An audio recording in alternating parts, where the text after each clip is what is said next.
Olá, amigos do Face, tudo bem com vocês? Estou fazendo agora aqui essa transmissão ao vivo, aqui no espaço Luz da Felicidade, em São Paulo. Esse espaço, para quem não conhece, é de um amigo meu, grande amigo meu, Marcelo Lobato, psicólogo em dependência química. Ele esteve junto com a Thaís Gomes e o Bruno Cosme no piloto do programa que eu gravei antes de ontem na Rádio Nova Web, e eles estão cedendo aqui o espaço para a gente estar conversando e discutindo um tema pertinente à área, menos o Marcelo, que o Marcelo já está num outro compromisso, mas eu estou aqui com a Thaís e o Bruno, e nós vamos estar falando um pouco sobre a questão da codependência, que foi um assunto que a gente ficou debatendo ali depois do programa, e eu acho que vai valer a pena a gente bater um papo aqui sobre isso. E agora, como na rádio foi mais pelo áudio, nós vamos fazer mais visual agora, e eu acho que vai ser bem bacana.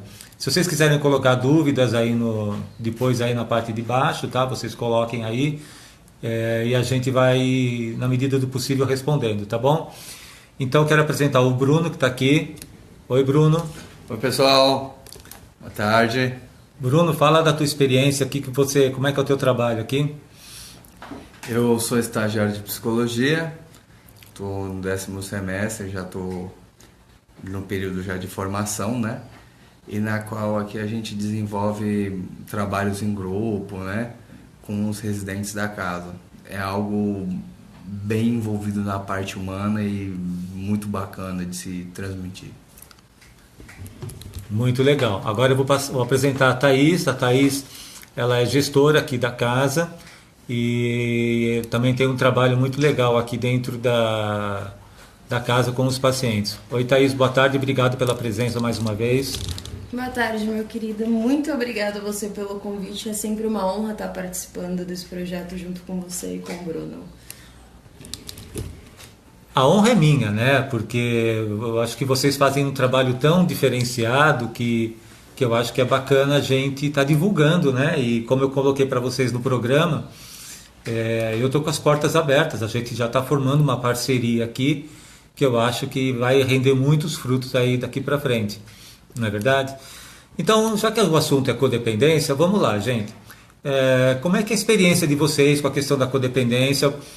Muita gente não sabe o que é a codependência, muita gente não entende o que é isso, e vocês que trabalham na questão da dependência química sabem muito bem como funciona isso. Então eu quero que vocês passem aqui um pouco para o público, vamos pegar uma definição para o público mesmo entender o que é uma codependência. Ok, então vamos lá. Nelson, a codependência, ela é usada na área da saúde, né, como um vínculo emocional em que a pessoa tem muito forte com outra pessoa, né? Normalmente, essas pessoas, por conta desse vínculo muito forte, elas deixam de viver a própria vida para querer viver a vida do outro, tentando controlar a vida do outro, achando que muitas vezes está ajudando. Mas, falando de uma forma mais didática, é eu deixar de focar em mim para eu focar no outro. A codependência, por conta disso, muitas pessoas entendem que é assim: mas o meu filho, eu preciso ajudar o meu filho. Mas como é que eu vou ajudar uma pessoa se eu nem estou conseguindo próprio me ajudar? Né? Então, nós definimos, né? É definido como codependência esse vínculo emocional, onde tem um vínculo emocional, afetivo, onde a pessoa realmente tenta controlar a vida do outro. Eu vou estar fazendo perguntas assim fora do vídeo, mas a gente vai estar só para poder vocês estarem acompanhando aqui as minhas questões. Bruno, como é que você vê a questão da codependência? Passa aí para o pessoal a tua experiência com os pacientes, esse trabalho como estágio que você está fazendo. É bem interessante essa relação, né, sobre a codependência, porque tem uma questão muitas vezes do codependente da situação de pensar que está ajudando, né? Então muitas vezes o dizer não, muitas vezes é dizer sim para um auxílio do tratamento, né? Que é a questão de diversas coisas. Existem até questões de parentes, de pacientes que acabam levando para dentro das clínicas entorpecentes para eles usarem lá. Buscando que é melhor o paciente estar utilizando algum entorpecente num ambiente que é protegido. Então a codependência é tão forte que nesse aspecto, né, ela acaba de certa forma agindo de uma forma errada, né? Porque querendo ou não, a gente sabe muito que na parte da dependência química, o usuário em si, ele é muito manipulador, né? Então, basicamente, às vezes as pessoas estão, por exemplo, nas clínicas internadas, tipo 15 dias mais ou menos, e ele tem aquele padrão dele todo, né? É um sujeito agressivo, totalmente arrogante, só que quando a pessoa vai lá visitá-lo, ele virou um anjinho, né? Ele não faz mais nada daquilo, 15 dias da vida dele mudou tudo. E é o grande aspecto aí da codependência, né? Então a família, como sofre essa carência, sofre esse estado de pensar, né? Que a pessoa realmente se recuperou, porque o familiar, de todas as formas, ele cria uma expectativa, né? Sim. E ele sempre está buscando uma expectativa, né? De que aquele parente dele saia daquela situação, né? Ele vira um estado até de angústia próprio, né? Que nós conhecemos por via de causas, né? O quanto que é dolorido, né? Ter uma pessoa que está num segmento de forma errada, né? Tá no alto uso, né? Como é complicado, né? Então é mais ou menos nessa linha. Deixa eu dar aqui um abraço ao meu grande amigo Mauri, que está aqui assistindo. O Mauri, que é um grande mestre também no tratamento com dependência química, que tem um trabalho fantástico também. Eu espero que vocês possam conhecê-lo. Grande abraço, Mauri. Thaís, isso que o Bruno falou, como é que você vê essa questão? A família, ela quer proteger demais o paciente, ela acha que tem cura a dependência química. Como é que é isso? Muitas das vezes a família, quando traz o paciente, acha que o problema está só no filho, né? No adicto, na pessoa no marido, na esposa, no pai. Então, normalmente as pessoas acham que o problema está neles, quando muitas vezes o problema está neles mesmo, na gente, né? Quando eu falo na gente, eu também sou codependente, tá? Eu posso falar porque eu sei o quanto é difícil querer ter controle a todo momento da vida do outro, quando na verdade eu não tenho controle nem da minha própria vida. Então, muitas vezes quando a família chega, ela chega procurando tratamento, né, pro adicto em questão, quando na verdade quem mais está precisando de tratamento é aquele núcleo familiar, né? Porque ela sempre acha que o problema está no outro, porque o meu filho está usando, porque o meu filho não está vivendo bem, meu filho perdeu emprego, perdeu tudo. E como todo bom codependente, muitas vezes acaba facilitando isso. Então é assim, a pessoa, o codependente, na minha visão, tá? O codependente, o que normalmente ele faz? Ele deixa de focar nele, porque o problema está nele, né? E aí ele começa a focar no outro. O outro está com problema, eu preciso salvar a vida do meu filho. Quando muitas vezes só o adicto consegue se salvar. Só o adicto consegue tentar modificar a própria vida, né? Uma das questões que a família traz muito em consultório, quando traz o paciente, é acreditar na cura, né? E infelizmente a cura não tem.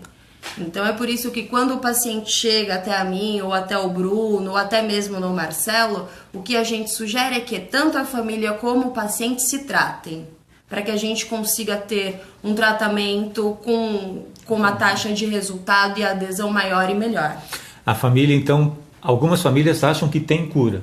Sim, uma grande maioria acha que a adicção tem cura, infelizmente. Eles acreditam que a adicção não é uma doença, e sim falta de caráter, falta de vergonha, ou muitas vezes acha que o problema, a pessoa só está usando ou bebendo porque está num momento difícil da vida, quando na verdade não é. É verdade. E ou então outras drogas, né? Em Sim, paralelo outras drogas sim, também. Sim. E é muito comum, né, gente, vocês pegarem pacientes, por exemplo, que já tiveram várias internações em outras instituições. Como é que esses pacientes chegam até aqui? Como é que a família chega até aqui, que vocês conseguem fazer uma abordagem aí com eles? Um abraço, Yuri, que você também, grande abraço aí que você está assistindo a gente. É bem interessante isso aí que o senhor comentou, desses casos dos pacientes com diversos tipos de internação, né? Uma que muitas vezes a família chega no grau já desacreditado, né? Então a família, nesse caso, por diversas internações, diversos motivos, ou até simplesmente saiu, a pessoa acabou de sair da clínica, já recaiu, né? E as famílias acabam trazendo os anseios, inclusive você vê muitas vezes a família numa aflição total, né? De um modo até meio que desacreditado, de um modo de tratamento e tudo mais. E aí tem uma grande importância, isso que a Thaís comentou agora há pouco, de ter esse trabalho em conjunto, né? Não só do adicto em si, como a família. Porque a família, com o passar do tempo, tendo conhecimentos, a família acaba criando medidas e criando conceitos para conseguir mediar aquela situação, né? Dá um exemplo assim que você já percebeu. Por exemplo, um grau de manipulação onde, por exemplo, você vê que o paciente está num grau de uma fissura muito grande, assim a família vendo, que é um dia que a pessoa está se sentindo meio agitada e a pessoa quer fazer de uma forma, você sente que ele de toda forma está querendo arrumar um motivo para sair, né?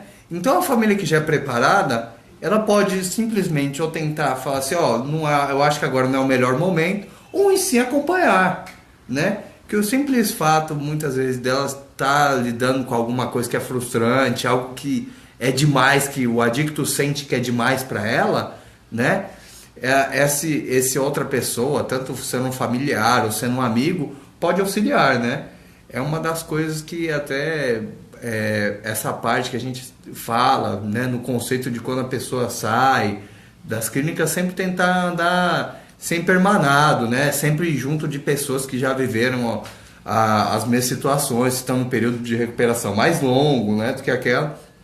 Até por esse fato de ter um conhecimento, de ter uma vivência maior, né? Sim. Eu também já presenciei vários casos de codependência.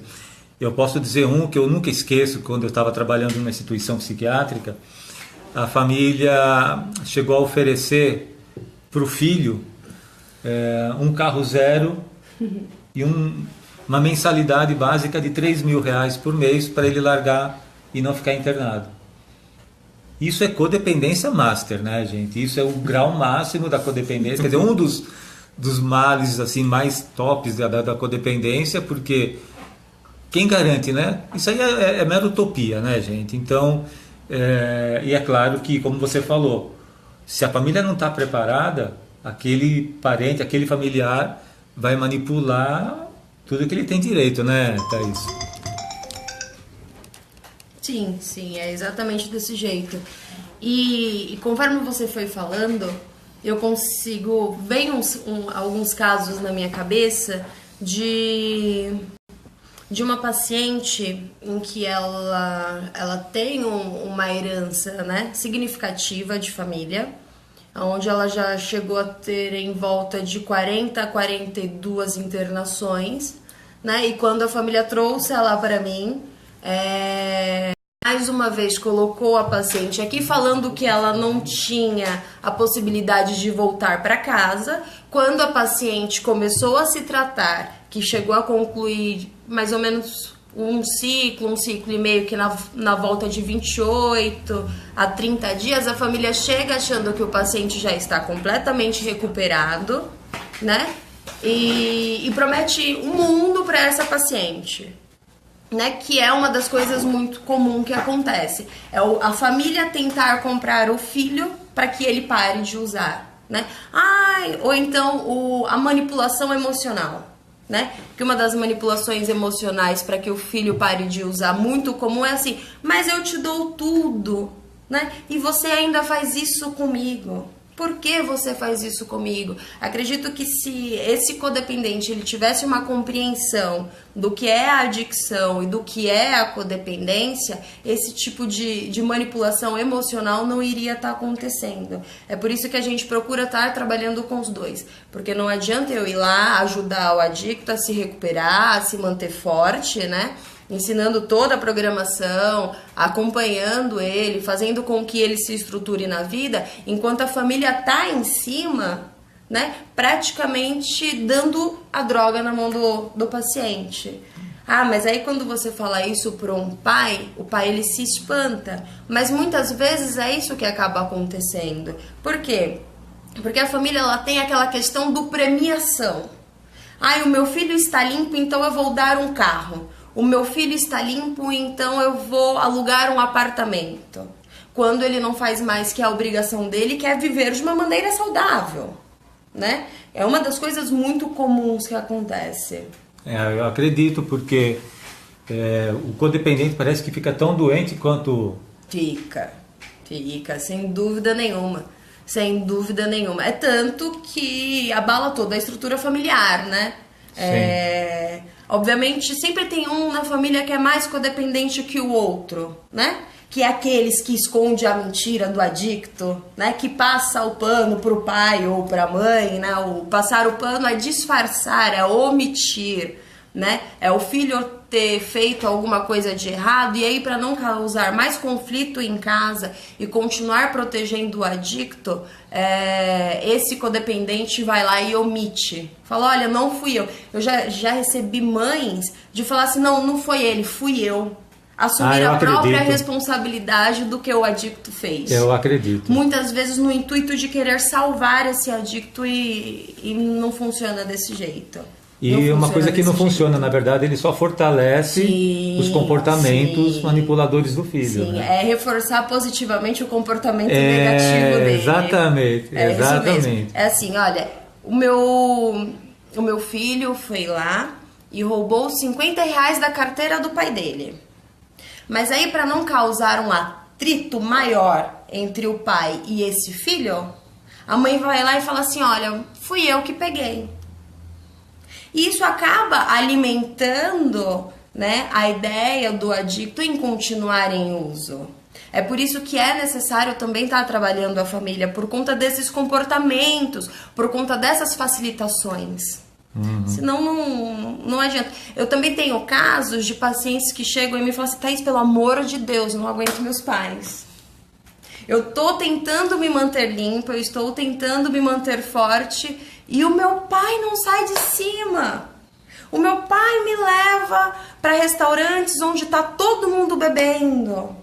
E quando eu falo para ele assim, mas pai, né, ou mãe, ou fulano, ou codependente, isso está me causando uma dor, isso está me incomodando, muitas vezes o codependente ele não acredita, ele acha que é frescura. Isso quando o codependente não conhece a doença. É verdade. Ele acha que o adicto ou o alcoolista ele consegue sustentar essa vontade, mas não funciona desse jeito.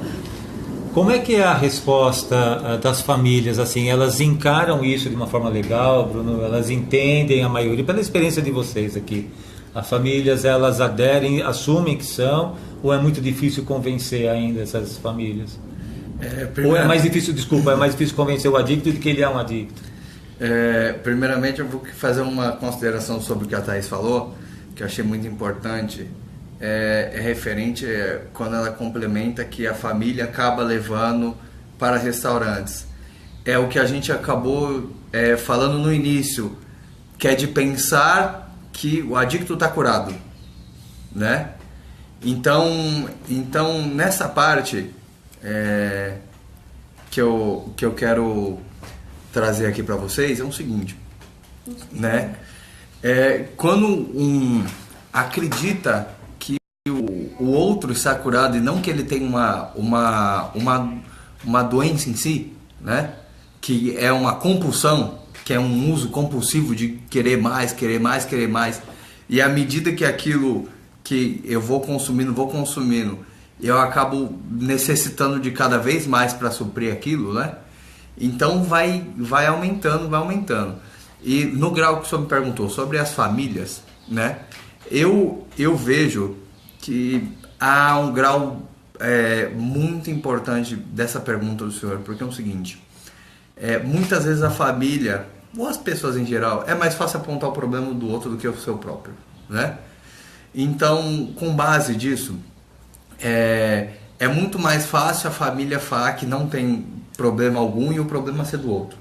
Então, esse processo da família enxergar a codependência, realmente se vê quando a família se engaja, que vai indo em grupos, né? Que vai indo em palestras, participa de atividades em grupo, procura um apoio.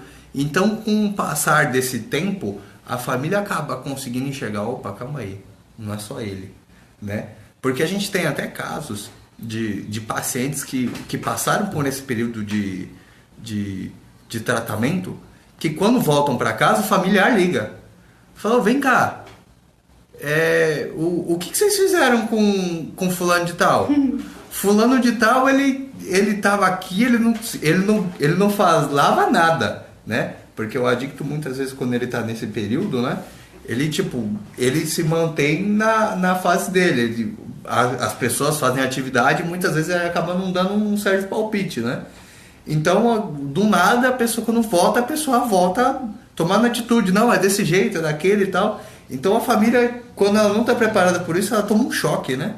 Fala assim, nossa, o que vocês fizeram com ele? Não, você me trouxe outra pessoa. Esse aqui não é meu pai, esse aqui não é meu companheiro, não é meu companheiro, não é a pessoa que vivia aqui. Era uma pessoa totalmente que ficava no canto dela, não reivindicava nada e do nada fala. E existe até casos que a codependência é tão severa que quando um paciente ele passa pelo período limpo, que ele volta para casa, se for no caso um companheiro, uma companheira, acaba se separando e indo buscar alguém que está no modo da ativa. Por não ter tratado essa codependência, né? Então é bem importante essa pergunta. Eu acho que tem um valor muito grande, né? Que é a autoidentificação da família. É verdade, isso é verdade. Ô Thaís, como é que aqui dentro do trabalho que vocês desenvolvem, como é que as famílias reagem, assim, de uma forma mais, tipo assim, joga o familiar aí, vocês cuidam dele, qual é a faixa etária que vocês atendem, já é adolescência, adulto, as famílias que vocês atendem têm esse perfil de jogar, tipo, se virem com ele, coisas desse tipo? Sim. Então é assim, Nelson, a maioria dos pacientes que eu recebo aqui, a família ainda está empenhada em salvá-lo, né? Em salvá-lo. Eu acredito que de 10, na faixa de uns 5 a 6, ainda a família se importa, né? Então eles continuam acompanhando esse familiar, a família ainda continua querendo, né, ajudá-lo de alguma forma, acreditam no tratamento, procura ajuda para eles também, porque para isso existe outros grupos de família, como também existe o grupo de orientação familiar que o Marcelo faz. Então é assim, e quando não acontece do adicto ele vir e a família não vir junto, pelo fato de já ter perdido todas as esperanças, o que nós fazemos? Depois de um período de tempo limpo, que esse paciente se encontra, nós procuramos unir novamente o paciente e a família. Obviamente que para isso é necessário trabalhar com a família. Eu acredito que com a ajuda da família em tratamento, né? Porque existe tratamento para codependência, a possibilidade da gente conseguir um adicto, ela sobe muito. Muito. Porque às vezes um sim ou um não, ele realmente pode ter o seu próprio significado, Entendeu? Porque muitas vezes eu chego em um adicto e eu falo um não e ele entende como sim. Então é necessário que a família se trate para quê? Para que aprenda a colocar esses limites, aprenda a separar, cortar o cordão umbilical. É entender que se o adicto ele está sofrendo daquela forma, se ele está fazendo uso abusivo, ou se ele está desempregado, se ele não está conseguindo se estabilizar em um relacionamento, ou viver uma vida que as pessoas normóticas vivem, é por conta dele, por responsabilidade dele, por escolhas dele. Obviamente que é bacana ajudar, mas é bacana ajudar sem que eu queira controlar a vida dele. Entendeu? Quando a gente consegue fazer esse trabalho com a família, coloca aí que na faixa de uns 80% a gente tem um sucesso. Tudo isso? Sim, pelo menos aqui na Moradia no primeiro ano. Se a família ajuda, né? 67% a 80%. Agora, se a família não... Aí fica um pouquinho mais difícil, se a família não se trata. Ok. Me fala um pouco do trabalho de vocês do espaço, fala um pouco como é que funciona aqui o regime da casa, como é que é o sistema de tratamento que vocês fazem aqui. Tá. Gente, só um minutinho. Bruno, abre pra mim, por favor, recebe eles. Então, bora lá. Assim, aqui é uma residência terapêutica, né? As pessoas que normalmente chegam aqui são pessoas que já saíram de clínica para fazer um pós-tratamento, né? Eu não sei vocês, mas a visão que eu tenho é que, assim, o adicto, ele consegue ficar limpo dentro de uma clínica. Afinal, ele tá fechado.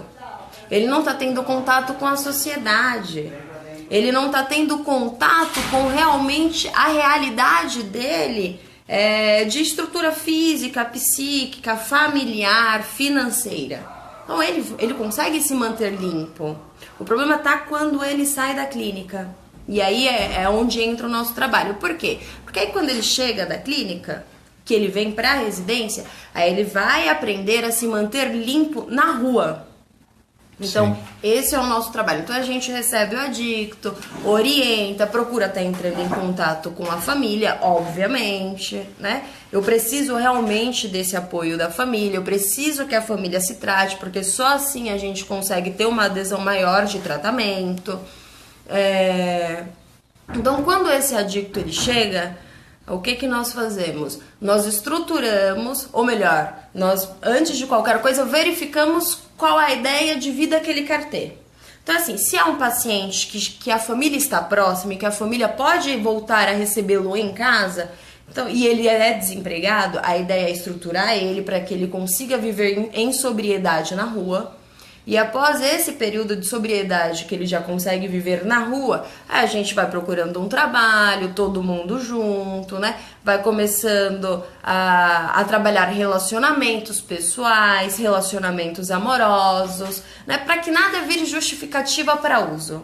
Agora, normalmente, os pacientes que chegam aqui, que a família tá longe, ou que a família já não aguenta mais e não quer uma proximidade, a esse paciente... normalmente ele permanece aqui um período de tempo um pouco maior, de acordo com o desenvolvimento dele, para que a gente consiga estruturar a vida dele a ponto dele conseguir alugar um local para ele morar. Mas a ideia é que realmente haja essa reestruturação, né? Essa ressocialização total. Total. Esse é o nosso trabalho. Gente, eu estou vendo aqui a Marta Gomes mandou os parabéns para você. Obrigada, Marta. O Mauro também, um grande abraço ao Mauro. Infelizmente, é um assunto tão extenso e tão atual, que acho que sempre vai ser atual, que a gente vai marcar uma outra conversa ainda, porque quantas pessoas não estão assistindo que com certeza se identificam com esse problema, né? Haja vista que o número de codependentes é muito grande em virtude também do número de adictos que existe no Brasil e no mundo. Sim. Né? Então eu vou, para a gente finalizar aqui, eu vou pedir que o Bruno dê um ponto de vista dele, uma mensagem para essas famílias, da experiência que você está tendo, Bruno, que aliás como estudante, né, já está fazendo um estágio muito bacana. A gente conversou lá na emissora, então dá para ver que você está fazendo um trabalho muito legal. Oi, Eduardo, boa tarde, tudo bem? Você está pegando no final, hein? É uma pena. O trabalho que você está fazendo, pegando essa experiência, trabalhando com pessoas experientes, é um aprendizado muito grande. Então, do que você assimilou até agora, o que você pode transmitir de sua experiência e um recado para os pacientes, ou então aqueles que têm um quadro de codependência que não sabe lidar? Muito obrigado. Eu queria dizer que não há vergonha nenhuma de assumir a codependência, né? É uma forma honesta de se fazer com você mesmo, né? A adicção, ela acaba com diversos gestos da adicção em si, do adicto, acaba fazendo com que a pessoa, com quem aquela pessoa tem um afeto, com quem aquela pessoa tem um amor, né?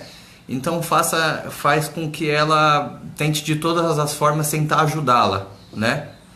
E o grande compromisso é que quando você se assume que você é codependente, você pode procurar um melhor resultado do que aquele de você propriamente não ter assumido a sua codependência, né?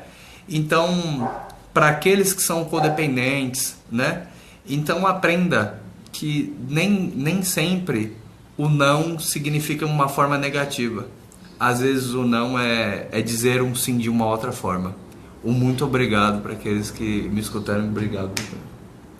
Thaís, a sua mensagem, mais uma vez, muito gentil da sua parte também.